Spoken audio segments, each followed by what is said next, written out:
வணக்க நண்பர்களே, இன்றைக்கி நம்ம சேனலில் சென்னையை சேர்ந்த சுவாதி அப்படிங்கிற ஒரு இளம் பெண்ணோட வாழ்க்கையில் நடந்த ஒரு நிகழ்ச்சியான சம்பவத்தை பற்றி பார்க்க போகிறோம். அதாவது அந்த பெண் என்ன சொல்கிறாங்கன்னா, என்னுடைய பேர் சுவாதி, சென்னை அடையாறில் இருக்கிற ஒரு நிறுவனத்தில் மேலாளராக பணிபுரிந்து வருகிறேன். நான் படித்தது வளர்ந்தது எல்லாமே சென்னையில் தான். என்னுடைய அப்பா ஒரு அரசு அதிகாரியாக இருந்து சமீபத்தில் ரிட்டையர்ட் ஆனவர். எனக்கு அடுத்த மாதம் கல்யாணம் செய்ய நிச்சயிக்கப்பட்டுள்ளது. இந்த நேரத்தில் எங்கள் சொந்த ஊரான மதுரையிலிருந்து ஒரு கிராமத்திலிருந்து என்னுடைய தாத்தா பாட்டி எங்கள் சித்தி சித்தப்பான்னு சொல்லி கிராமத்தில் இருக்கிற எங்கள் சொந்த பந்தம் எல்லாருமே எங்கள் வீட்டுக்கு வந்துட்டாங்க. எங்கள் வீடு 2 மாடி குடியிருப்பு அப்படிங்கிறதால 2 மாடியுமே சொந்த பந்தத்தால் நிறைஞ்சிருந்தது. அவங்க எல்லாருமே கிராமத்துக்காரங்க அப்படிங்கிறதால கொஞ்சம் அப்படி இப்படின்னு இருப்பாங்க. எப்போ பார்த்தாலும் எதையாவது பேசிக்கிட்டு எதையாவது கத்திக்கிட்டு எப்போ பார்த்தாலும் எதையாவது சாப்பிட்டுக்கிட்டே இருப்பாங்க அப்படின்னு சொல்லி என் தங்கச்சி என்கிட்ட வந்து சங்கடப்பட்டு இருப்பா. என்னங்க இவங்க இப்படி வந்து பண்ணுறாங்க, வீடே நாரடிக்கிறாங்களே, பாரு கொஞ்சமாவது அமைதியாக இருக்காங்களே பாரு, எல்லாரும் கத்திக்கிட்டே இருக்காங்கன்னு சொல்லி என் தங்கச்சி என்கிட்ட சொல்லும் பொழுது எனக்கே சிரிப்பாக தான் வரும். அவங்க எல்லாம் கிராமத்தில் அப்படி தான் இருப்பாங்க. எனக்கு வீட்டுக்கு வந்தாலே ஒரே தலைவலியாக இருக்குது. பேசாமல் ஆஃபீஸ்லேயே இருந்துடலாம் போல இருக்குது. வீட்டுக்கு வந்தாலே ஒரே அன்பு தொல்லையாக இருக்குது. கல்யாணம் ஆக போகிற பொண்ணு என்ன இப்படி விடவிடன்னு இருக்க, துரும்பா இருக்க, இப்படி இருந்தால் நீ எப்படி பிள்ளையை பெற்றுக்குவ அப்படின்னு சொல்லி அவங்க பேசுகிறத பார்த்தா எனக்கு ரொம்பவே அருவருப்பாக இருக்கிற மாதிரி இருக்குது. இதை சாப்பிடு அதை சாப்பிடுன்னு சொல்லி அவங்க சாப்பிட்ற ஐட்டத்தை எல்லாமே என்கிட்ட வந்து கொடுக்குறாங்க. எனக்கு ரொம்ப சங்கடமாக போகுது. அப்பா கிட்ட சொன்னால் அவங்க எல்லாம் அப்படித்தாம இருப்பாங்க, யதார்த்தமாக இருப்பாங்கன்னு சொல்லி ஒரு வார்த்தையில் முடிச்சுட்டு போயிடுறாரு. எனக்கு எப்போ கல்யாணம் முடியும், இவங்கெல்லாம் எப்போ இங்கேருந்து கிளம்புவாங்க, இடம் காலியாகும் அப்படின்னு பார்த்துக்கிட்டு இருக்கேன்னு சொல்லுவேன். நான் எதிர்பார்த்த மாதிரியே எனக்கு கல்யாணம் முடிஞ்சது. அடுத்த 2 நாட்களில் கிராமத்திலிருந்து வந்த அத்தனை சொந்த பந்தங்களும் அவங்கவுங்க ஊருக்கு கிளம்பி போயிட்டாங்க. என் கூட எங்கள் தாத்தாவும் பாட்டியும் மட்டும் தங்கிட்டாங்க. எங்கள் தாத்தாவுக்கு கண் ஆப்ரேஷன் பண்ணணும் அப்படின்னு சொல்லி 2 மாதம் கழித்து ஊருக்கு போகலான்னு சொல்லி எங்கள் அப்பா சொல்லிட்டாரு. அதனால் எங்கள் தாத்தா பாட்டி எங்கள் கூடவே தங்கிட்டாங்க. எங்கள் தாத்தாவும் பாட்டியும் மற்றவங்க போல கிடையாது. அவங்க என்னை போல் கொஞ்சம் அமைதியானவங்க. அதனால் எங்கள் தாத்தாவையும் பாட்டியும் எங்களுக்கு ரொம்பவே பிடிக்கும். எனக்கு கல்யாணம் முடிஞ்சு மறு வீடு அழைப்புன்னு சொல்லி மாறி மாறி எங்கள் அப்பா வீடு மாமனார் வீடுன்னு சொல்லி கொஞ்சம் அலைச்சலாக இருந்துச்சு. இப்போது 1 மாதம் கழித்து நாங்கள் கொஞ்சம் அமைதியாயிட்டோம்.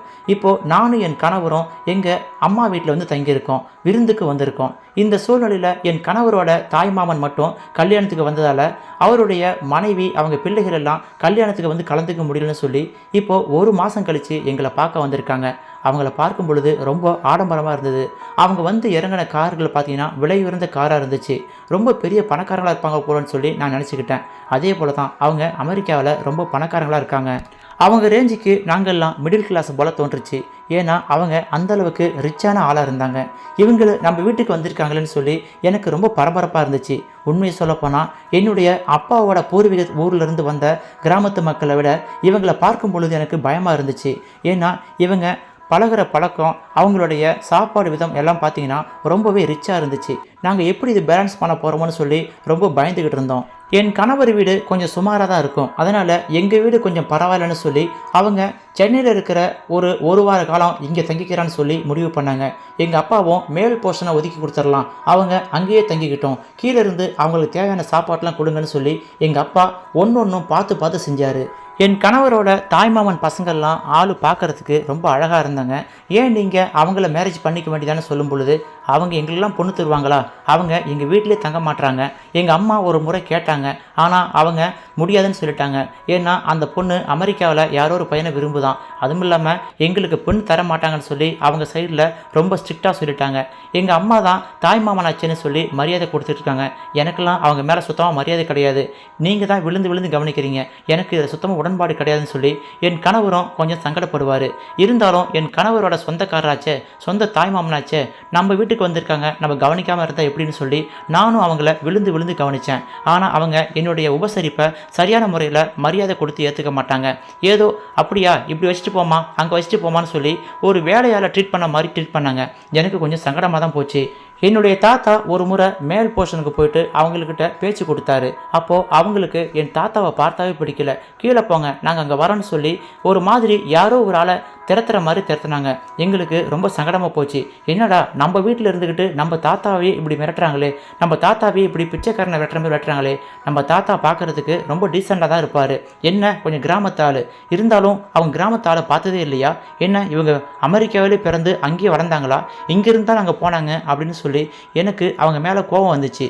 இருந்தாலும் வீட்டுக்கு வந்த சொந்தக்காரங்க மேலே நம்ம கோபத்தை காமிக்கக்கூடாது, அவங்க இன்னும் ஒரு வாரம் இருப்பாங்க, அதுக்கப்புறம் போயிட போகிறாங்க, நம்ம ஏன் மனசு சங்கடப்பட்டுக்கணும்னு சொல்லி நான் அதை கடந்து போயிட்டேன். கீழே வந்து எங்கள் தாத்தா, இங்கே பாருமா, நீங்கள் பண்ணுறதெல்லாம் சரியில்லை, அவங்க என்னடான்னா பெரிய ஜமீன்தார் போல் இருக்காங்க, நீங்கள் வேலையாளர் போல் இருக்கீங்க, இதெல்லாம் சரியில்லைன்னு சொல்லி எங்கள் அப்பா கிட்ட புலம்பும்போது, என்ன பண்ணுறதுப்பா, சம்மந்தி வீட்டுக்காரங்களோட தாய் மாமன், அதனால் நம்ம ஒன்றும் பண்ண முடியல, அவங்க இன்னும் ஒரு வாரம் காலம் தான் இருப்பாங்க, போயிடுவாங்கன்னு சொல்லி எங்கள் அப்பாவுக்கும் அவங்க இங்கே இருக்கிறது பிடிக்கவே இல்லை. ஆனால் அவங்க ஒன்றை வந்த பிடாரி ஊர் பிடாரியை விரட்டுற மாதிரி எங்களை ஒரு மாதிரி தரக்குறைவாக ட்ரீட் பண்ண ஆரம்பித்தாங்க. நாங்கள்லாம் அமெரிக்காவில் எங்கள் வீடு அப்படி இருக்கும் இப்படி இருக்குன்னு சொல்லி அவங்களுடைய புகழை பாட ஆரம்பித்தாங்க. அதை நாங்கள் வாய்ப்புத்தி கேட்கணும் அப்படிங்கிற மாதிரி இருந்துச்சு. என் கணவரோட தாய்மாமன் மட்டும்தான் கொஞ்சம் அமைதியாக பேசுவார், நல்லா பேசுவார்.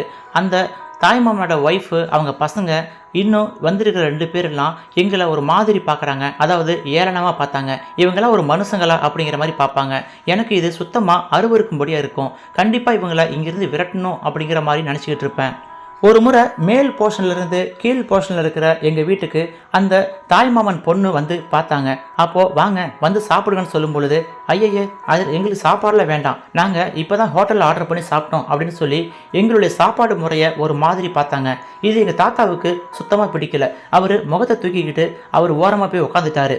அந்த பெண் மேலே போன பிறகு நான் போய் எங்கள் தாத்தாவை சமாதானப்படுத்தினேன். என்ன தாத்தா, ஏன் இப்படி பண்ணுறீங்க அப்படின்னு சொல்லும் பொழுது, இங்கே பாருமா, நீங்கள் தான் மனுஷ மக்களை புரிஞ்சிக்க மாட்டீங்க, நம்ம கிராமத்து மக்கள் எவ்வளோ அன்பாக இருப்பாங்க, அவங்கள நீங்கள் எப்படி ட்ரீட் பண்ணீங்க, இப்போது இந்த பணக்கார கும்பல் வந்து உட்காந்துக்கிட்டு உங்களை அடிமையாக நடத்துது, இதெல்லாம் எனக்கு பிடிக்கலமான்னு சொல்லி அவர் ஒரு மாதிரி பேசவும் எனக்கே அது தோணுச்சு. இங்கே பாரு சுவாதி, வாங்க சாப்பிடுங்கன்னு சொல்லி நீ அன்பாக கூப்பிட்ற, ஆனால் அந்த பொண்ணு இதெல்லாம் ஒரு சாப்பாடா, எங்களுக்கு ரொம்ப ஸ்பெஷலான சாப்பாடு ஆர்டர் பண்ணி சாப்பிட்ருக்கோங்கிற மாதிரி அந்த பெண் சொல்லுது.